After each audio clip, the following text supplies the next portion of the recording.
she said. This trip made me realize I don't want you anymore. No emotion. No hesitation. I didn't argue. All right. I didn't disappear. I stayed exactly where I was. 2 nights later, she realized the one thing she needed next was something only I could approve. I'm 42, been with my partner for 11 years. We never married. Her choice, not mine. She wanted to keep things fluid and independent. I went along with it because I loved her and figured the paper didn't matter as much as what we built together. We owned a house. Well, technically I owned the house. Bought it 8 years ago, before she moved in. My name on the deed, my down payment, my credit on the mortgage. She contributed to bills and groceries, but the house was always mine. She knew this. We discussed it multiple times over the years, especially when friends got married or bought property together. She'd always said she preferred the arrangement because it meant less entanglement if things ever went south.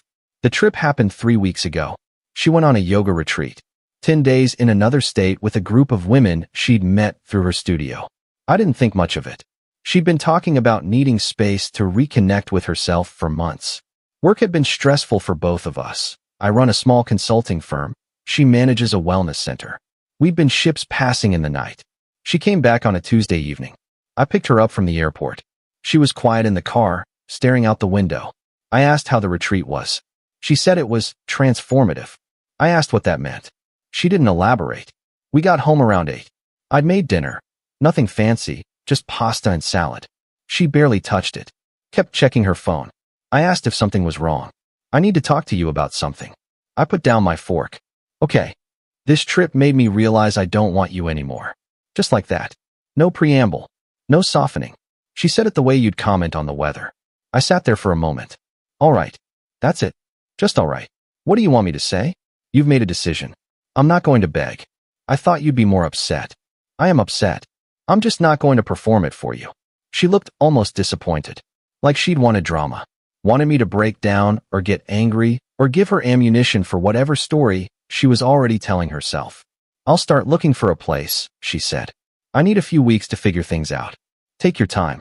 I'm not kicking you out tomorrow. You're being very calm about this. What's the alternative? Screaming? Throwing things? We're adults. This is ending. Let's handle it like adults. She went upstairs. I heard her on the phone a few minutes later, voice low and animated. I cleaned up dinner, loaded the dishwasher, went to my office. Sent some emails. Tried to focus on work. Couldn't. Around midnight, I went upstairs. She was in the guest room. Door closed. I went to our bedroom, my bedroom now, I guess, and lay there staring at the ceiling until I finally fell asleep around 3. Update 1.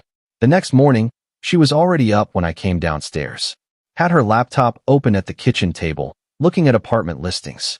Morning, I said. Morning. I made coffee. Poured 2 cups out of habit.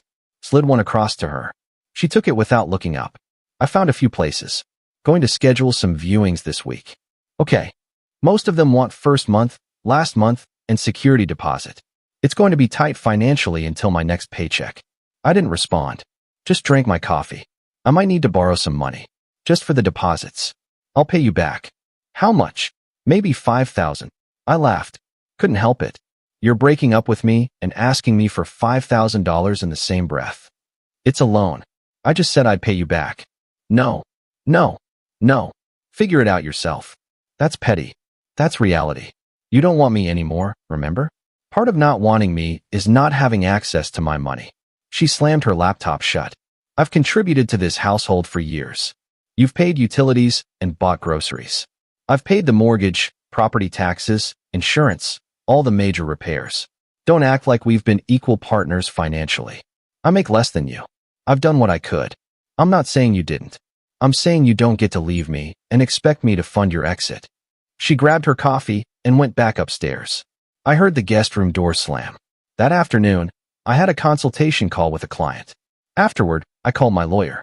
Same guy who'd handled the house purchase and my business contracts. Explained the situation. You're smart that the house is in your name only, he said. Depending on the state, she might try to claim common law marriage or domestic partnership, but without documentation of shared financial investment, she doesn't have much ground to stand on. What should I do? Document everything. Her contributions, your contributions. Make sure you have records of the mortgage payments, repairs, all of it. If she tries to make this messy, you'll need proof. She's asking for money to move out. Don't give her anything without a written agreement. If you do, make sure it's documented as a loan with clear repayment terms. Better yet, don't give her anything at all. That's what I was thinking. Good. Keep me updated. I spent the rest of the day pulling financial records, bank statements, mortgage documents, receipts for major house repairs. Built a folder with everything documented. Just in case. Update 2. 2 days after the breakup conversation, she'd scheduled 3 apartment viewings. I was in my office working when she knocked on the door. Can we talk? Sure.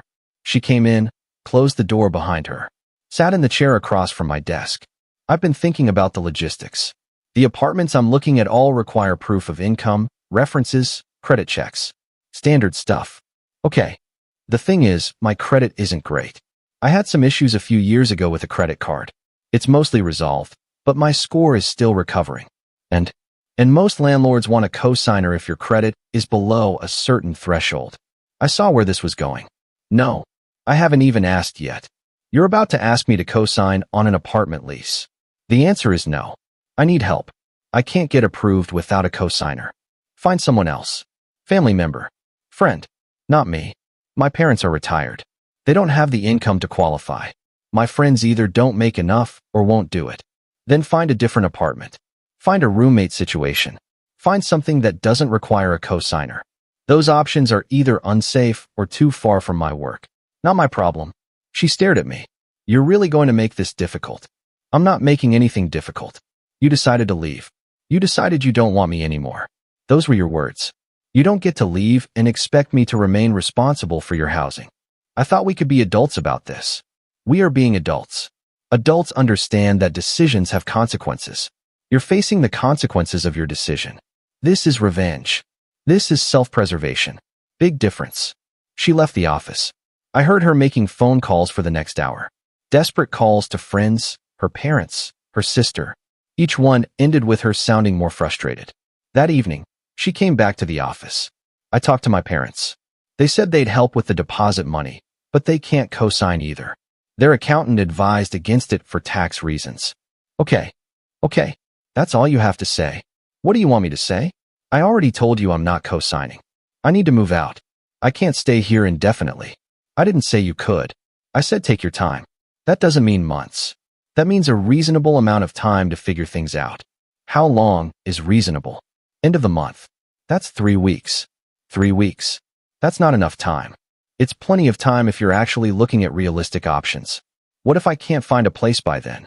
Then you'll need to figure out a backup plan. Hotel, friend's couch, storage unit for your stuff. Whatever it takes. You're being cruel. I'm being practical. You ended this relationship. You don't get to dictate how I handle my property afterward. Update 3. A week went by. She'd looked at probably 15 apartments. Every single one either required a cosigner, had income requirements she didn't meet alone, or was, in her words, completely unacceptable. She started spending more time out of the house, coming back late. I didn't ask where she'd been. One night, around 11, she came into my office. I was finishing up some work. She looked exhausted. I need to ask you something, and I need you to actually consider it. Go ahead. What if I stayed? Just for a few more months. Paid you rent. We'd be roommates, basically. It would give me time to improve my credit, save more money, find something actually decent. No. Why not? Because you don't want me anymore, remember? Those were your exact words. I'm not interested in living with someone who doesn't want me while they figure out their next move. It would be temporary. It would be torture. For both of us. You're not even willing to consider it. I've considered it. The answer is no. She started crying. Real tears, not manipulation. I don't know what to do. Every option is terrible. The places I can afford without a cosigner are dangerous or falling apart. The places that are safe require things I can't provide. I'm stuck. You should have thought about this before you ended things. I made a mistake. I looked up. What? I made a mistake. The retreat, the whole thing. I got caught up in this idea of freedom and independence and finding myself. I thought I wanted out. But now I'm realizing I can't even afford to leave. So you don't actually want me. You just need me. That's not fair. It's accurate. Can we try to work this out? Go to counseling or something? No. Why not? Because you didn't want counseling when you came back from your retreat. You wanted out. You said it with no hesitation, no emotion. You'd already made up your mind. This isn't about wanting to fix things. This is about realizing leaving is harder than you thought. People make mistakes. People say things they don't mean. You meant it. You meant every word. You're just realizing the consequences now. She left the office. I heard her in the guest room on the phone again. Louder this time. Arguing with someone. Couldn't make out all the words, but I caught impossible and controlling and trapped. Update 4. The deadline I'd given her, end of the month, was 2 days away. She still hadn't found a place. Her parents had offered to let her move back in with them temporarily, but they lived 4 hours away and she'd have to quit her job.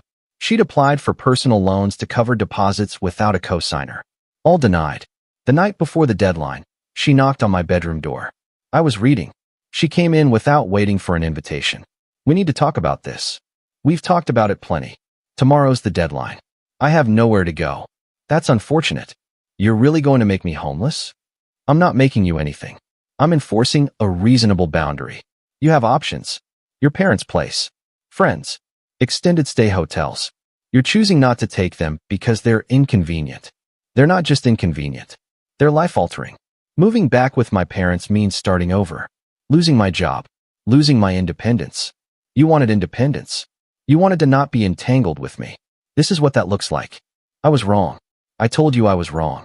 You were wrong about being able to afford independence, not about wanting it.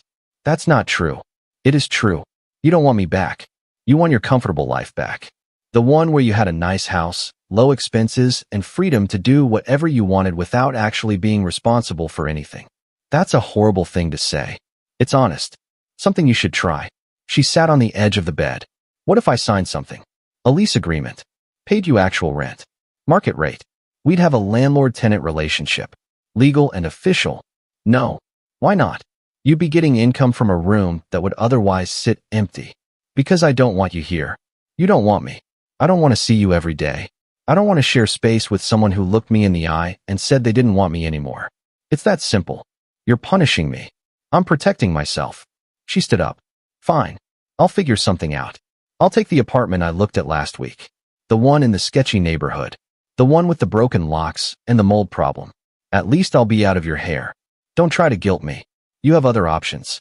You're refusing to take them. Moving 4 hours away isn't an option. It's a complete life reset. Then maybe you should have thought about that before you came back from your retreat and decided to blow up our life together. She left the room. Slammed the door. I heard her in the guest room packing. Drawers opening and closing. Zippers. The sound of someone frantically trying to salvage a situation they'd created. Final update. She moved out the next day. Took her parents up on their offer. Loaded her car with as much as she could fit. Arranged for a storage unit for the rest. I helped her carry boxes to her car. We didn't speak much. When she was ready to leave, she stood by her car. This isn't how I wanted this to go. How did you want it to go? I don't know. Just not like this. You wanted to leave without consequences. That's not how life works. I know that now. Do you? She got in her car. Drove away. I watched until she turned the corner, then went back inside. The house felt different. Quiet in a way it hadn't been before. I walked through the rooms, noticing the spaces where her things had been. The empty shelf in the bathroom. The gap in the closet. The missing photos from the hallway.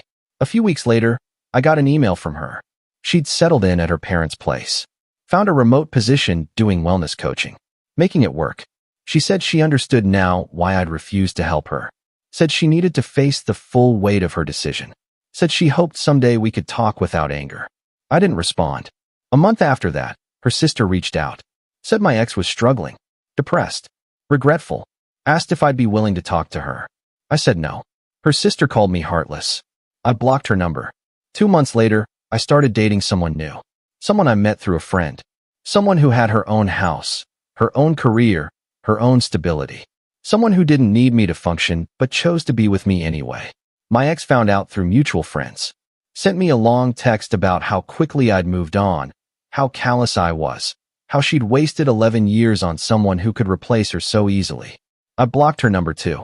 The thing about that conversation, when she came back from her retreat and said she didn't want me anymore, is that she meant it in the moment. She'd convinced herself she wanted freedom, wanted independence, wanted to be unattached.